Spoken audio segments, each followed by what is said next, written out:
Hello, my gorgeous friend. Welcome to Coming Home. I am your host, Dr. Onalee, and I want to speak into you if you recently relapsed with your ex or you are contemplating that. You are ruminating about them, you're thinking about them, you're missing them. I want to help you stop right now and reframe that. I also trust that you found this podcast intentionally. Your guides, your God, your higher power, your source, your creator, whatever, whoever you believe in has led you here.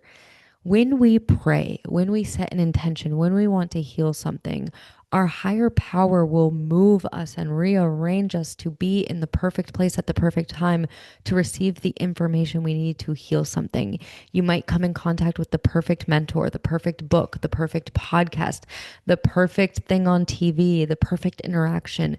That is how our higher power works. It's one way of our magnificent higher power.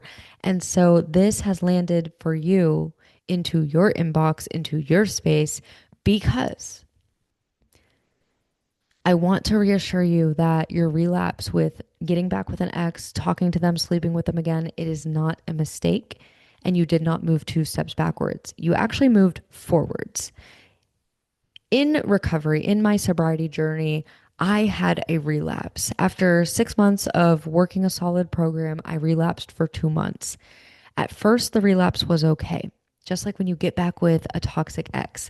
But then towards the end, it was horrendous. It was hard. It was horrible. And my last run, my last drink showed me that I personally am an alcoholic. I am an addict. I can't control my drinking. And so that was what I personally needed in order to take my sobriety and recovery very serious. So I don't curse my relapse at all. Actually, I'm grateful for it. I'm not saying I condone relapse by any means, but I'm saying if it's a part of your story, it can be used for good, just like it was for mine.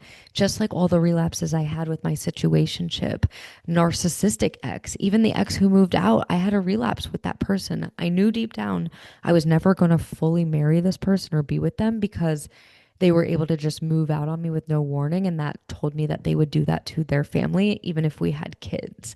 So I knew deep down I would never fully reopen that door, but I did sleep with him again. I did entertain him again.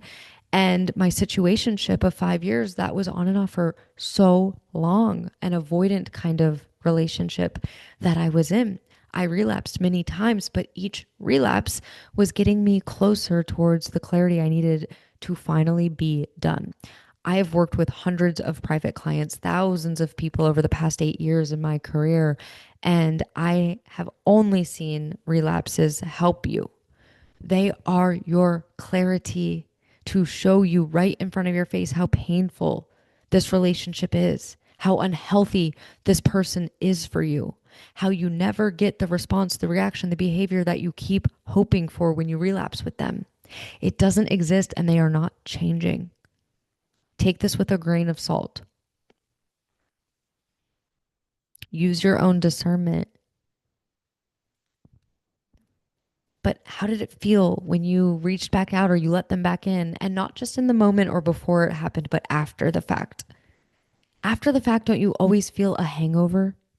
Any kind of addiction always comes with a hangover, with a consequence, with a crash, with a burn.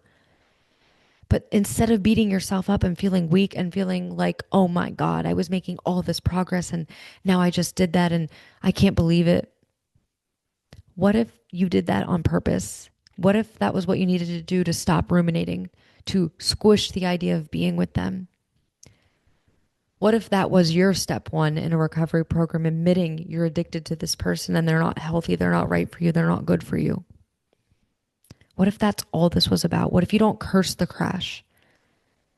What if you stop making yourself wrong for this? Trust me, I was the queen of relapsing on everything, but especially narcissistic men, avoidant men, situationship kind of experiences. I would swear that I'm done and I would mean it. And then weeks later, months later, why would I go and unblock them? Well, also because my compassion.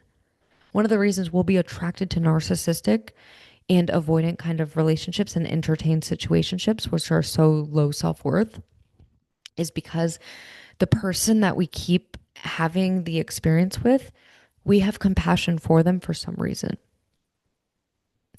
And that overrides and that justifies and that takes over. And we give them the benefit of the doubt. And then what most of us do is we think we weren't being understanding enough. We need to give them a chance. They were going through a lot, they went through a lot. But that compassion is what causes us to stay stuck with people who keep hurting us and discarding us and using us and cheating on us and lying to us and treating us like an option over and over and over and over again. So that's a story and a topic for another day. There is a bonus video in the No More Narcissist program called Compassion Without Access. When you can heal this, you won't allow your compassion to be the reason why you keep reopening the door. You have compassion from afar. You've got this. Forgive yourself, love yourself, find the gift in it, find the benefit. And if you haven't gotten to the point of relapse yet, thank yourself that maybe you came across this so that you know that it's just going to feel like shit.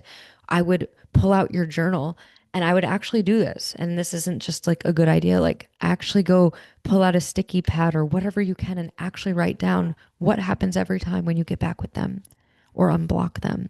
Where would this situation take you? Replay that tape in your mind, pause, give yourself a chance to not act on the impulse, because that's what all of our problem is we have an impulse, we act on it, boom, crash. You're exactly where you're meant to be. If you'd like some further support, you can book a 30-minute call with me. You can go through the Man in Power or the Woman in Power course. There's also now an option to do that one-to-one with me and some longer one-to-one term coaching options as well. There's many different things. Check the show notes below. Make sure to like this video. Make sure to subscribe to it. Stay tuned. Many more are coming and a few more guests are lined up. So look forward to them. Make sure to share this with anyone you feel like it would resonate with. And I'll see you on Instagram at Dr.Onalee. Have an amazing rest of your day, amazing rest of your night, and I'll talk to you soon.